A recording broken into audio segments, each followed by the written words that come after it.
Decoding Learning Differences. This is Kimberlyn Lavelle, and this episode is The Teacher Learns the Most. This comes from something I see all the time on Facebook. So keep in mind, episode 3 was How Children Learn. And in that episode, which I've referenced back quite a few times, so make sure you watched it, listened to it. Watching it's a little bit better because of the visual, although there is also the download of this sheet. If you go to listen to it, in the show notes, you can download this. So this is the learning pyramid. And keep this in mind. When we are talking about how children really learn, they learn by participating in the learning. And the number one way that children learn and retain, really this is the retention, remembering what they've been taught or they're learning, 90%. They remember 90% of what they have learned if they are the teacher.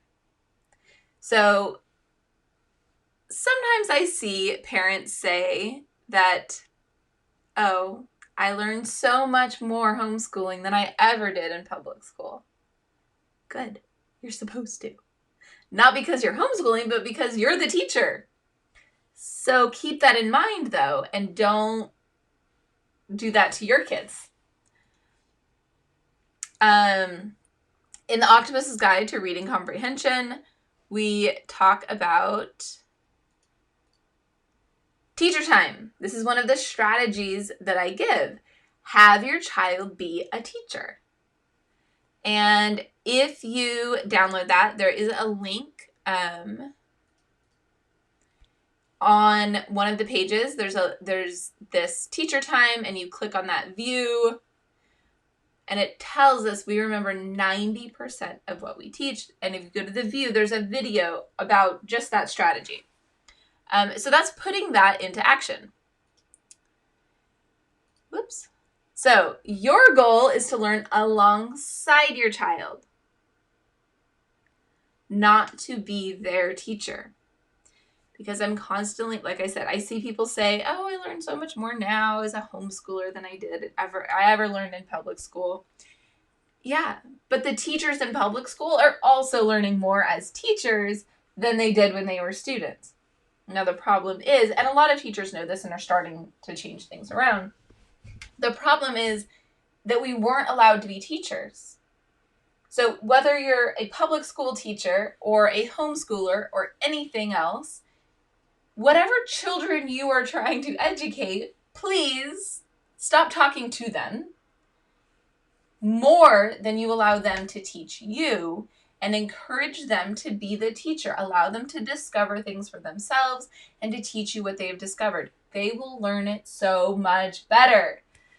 It's hard for us sometimes because we know an answer and we just want to tell it to them because it's faster. But it's not faster.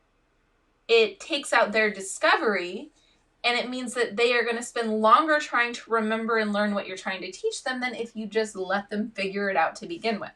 And not to the point of frustration, but I'm saying allow that discovery to happen and encourage it.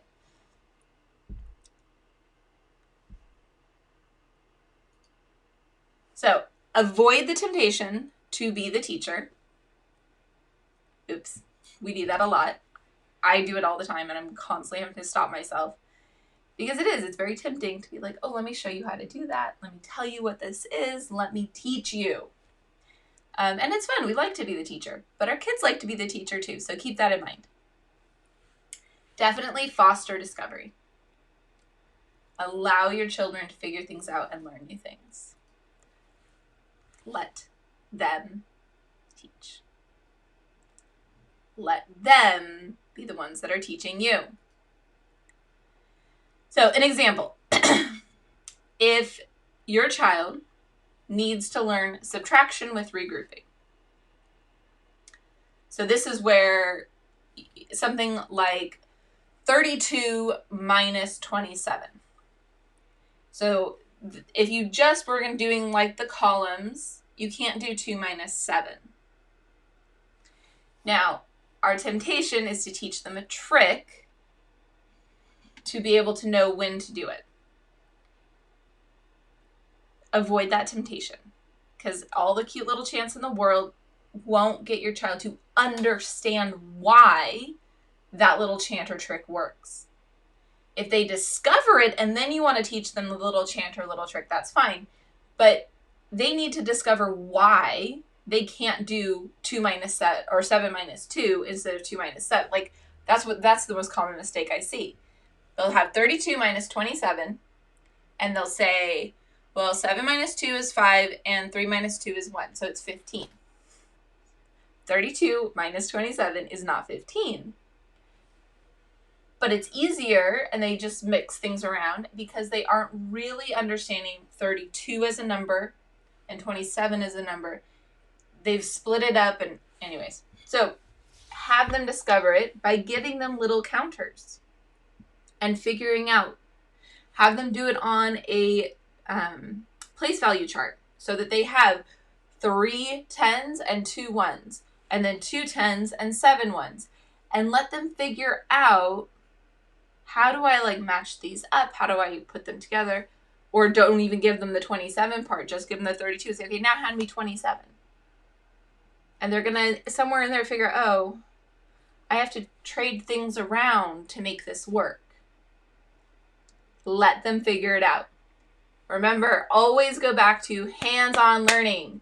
Hands-on. That's how our kids really learn. If we are skipping to let me show you the algorithm, you are skipping the foundational understanding. It is faster in the short term. Just like using rewards and punishments is faster in the short term. But it doesn't give you the long-term results that you're really looking for. That's a whole separate issue. Okay. Another example is sight words. If you want your child to learn sight words, how do you do that? Well, if they need to memorize them, let them teach you the sight word.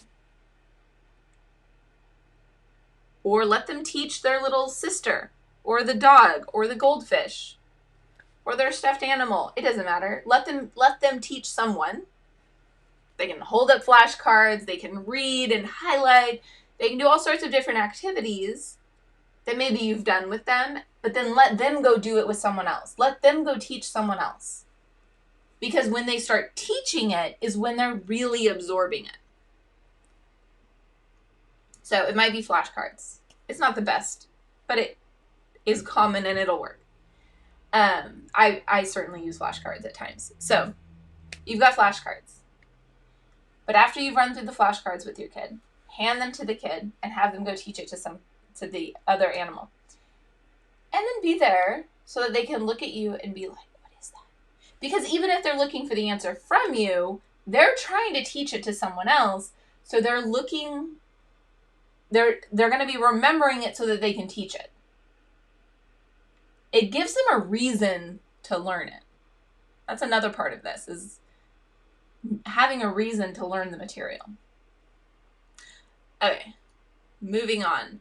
Another example, writing, grammar, that S at the end versus adding the ES at the end. When does it happen? Again, allow for that discovery. Ask a question. Hey, Jimmy, why does this word have an S at the end and this word has an ES?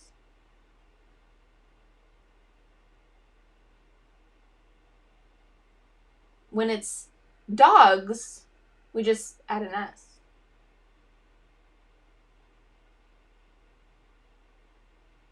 But when it's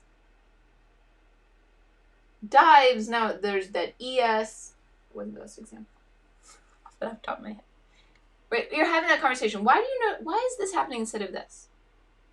So you're asking the question, and then they have to come up with a reason why it would happen. They're now looking for patterns so that they can explain to you why it would happen. If you tell them, you use the S ending here because this, use the ES ending here because this is the rule.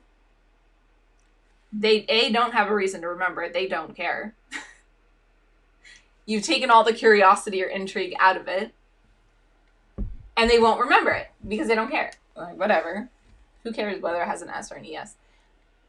But if you make it like a puzzle to figure out, you're putting some intrigue into it. You're making it interesting.